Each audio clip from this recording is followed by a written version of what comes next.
Pwede naman tayo maghiwalay sa politika eh. Huwag lang maging bastos. And all because, sabi ko nga, sinabi ko na dati, we are a threat to the perpetuation in power of people na interesado maging, sabihin na natin Prime Minister, kung matuloy yung niluluto nilang tsa-tsa, o President, kung hindi maluto yung tsa-tsa nila.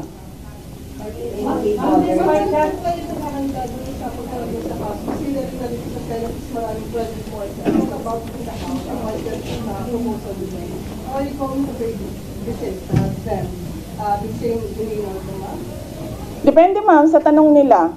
Kung kaloko naman yung tanong nila, eh di ba dapat kaloko din yung sagot mo? Kung maayos naman yung tanong, maayos din naman yung sagot ko. Nakita nyo naman kanina, nung nagtanong na si Senator Grace Poe, sinagot ko ng maayos.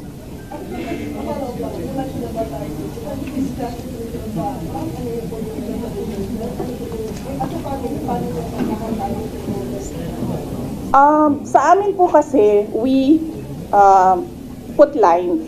Hindi po kami nakikriss-cross ng problema namin. Tulad po ng sinabi ko sa amin mag-asawa, kung issue niya yon, ang drug smuggling, siya lang ang magsasalita, siya ang mag-aasikaso.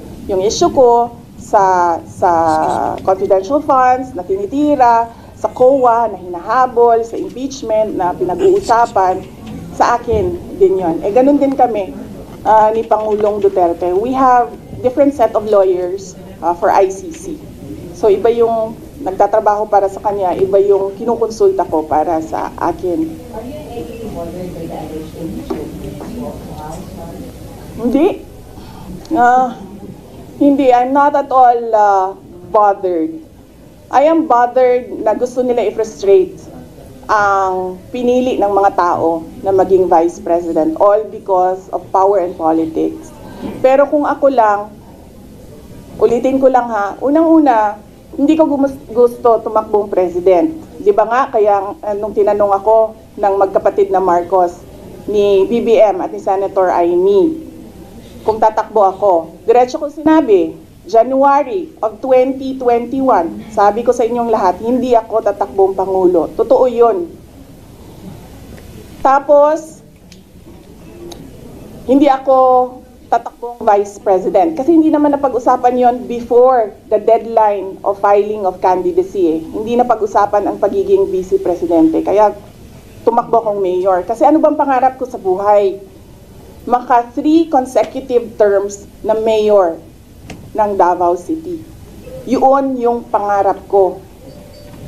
Tapos, pagkatapos ng filing of candidacy, lumapit na sa akin yung magkapatid na Marcos.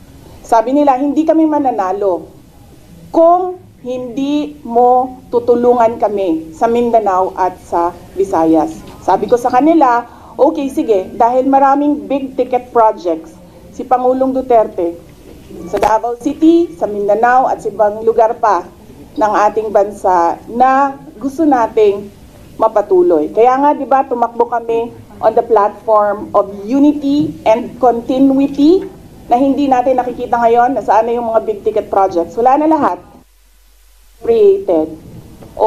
So, pagpaalisin nila ako dito or impeach nila ako, hindi kawalan sa akin ang posisyon na Vice President. In the first place, hindi ko naman gusto tumakbong Presidente. Hindi ko gusto tumakbong Vice President. Tumakbo lang ako dahil kailangan mapatuloy yung development projects sa Mindanao, sa Visayas, at sa Luzon.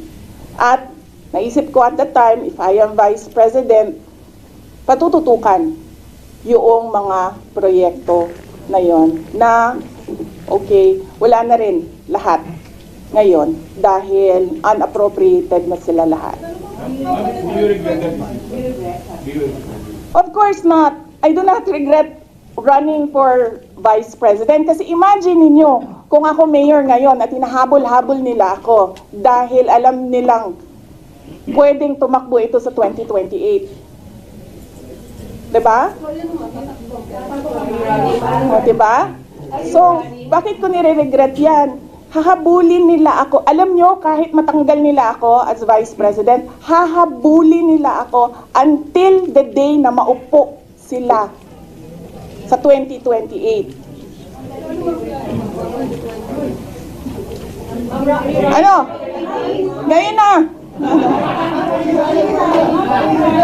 Alam, mahirap sagutin ang 2028 kasi imagine niyo, pagbaba ko dito, nahulog ako doon sa hagdanan. 'Di ba? Namatay ako bukas.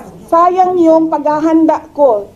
Sayang yung paghahanda ko dahil ang layo ng 2028. Dapat magplano for 2028 sa 2027 at fourth quarter ng 2026. Wala akong planong ganyan. Yes, ma'am. Wala naman kaming, ano ba sinabi nila, huwag kami matakot. Hindi kami takot. Hindi kami takot. Sumasagot lang kami sa kanilang mga atake sa amin. At gusto lang namin ipresenta sa taong bayan ang isang perspective na ginaganito kami dahil we are a threat politically and for power.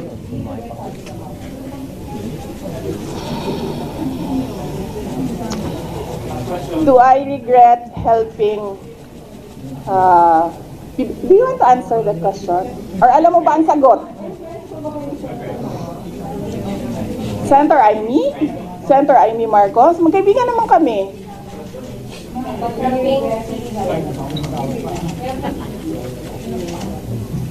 Kasi ganito yun, sabi ko nga kanina eh. Inisip ko na yan eh.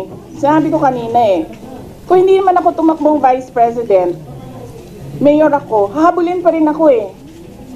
Hindi nga natin alam kung sinong mananalo nun eh. Kung hindi ako tumakbong Vice President, hindi siya ang President. So likely yung isa ang President. Lalo na yun. Kita nyo nga doon, di ba? Tanggalin daw ang...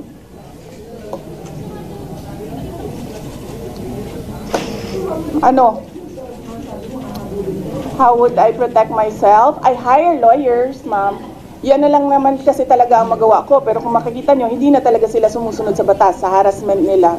So, tatanggapin kung ano yung darating. Kaya sara-sara. Senator Bago, may mga members ng House na dahil after famously praising the Duterte administration, ngayon bigla na din Ako, lumaki ako sa politics. 9 years old pa lang ako, mayor na ang father ko. So from 9 years old until today, wala akong ibang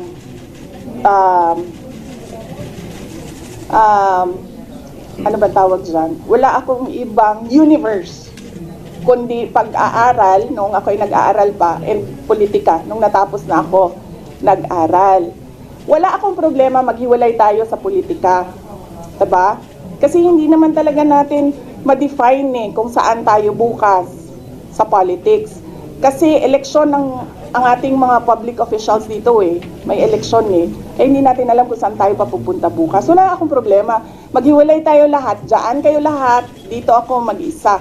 Ang hindi ko nagugustuhan ay yung pambabastos. Yun yun. Pwede naman tayo maghiwalay sa politika eh. Huwag lang maging bastos. Thank you.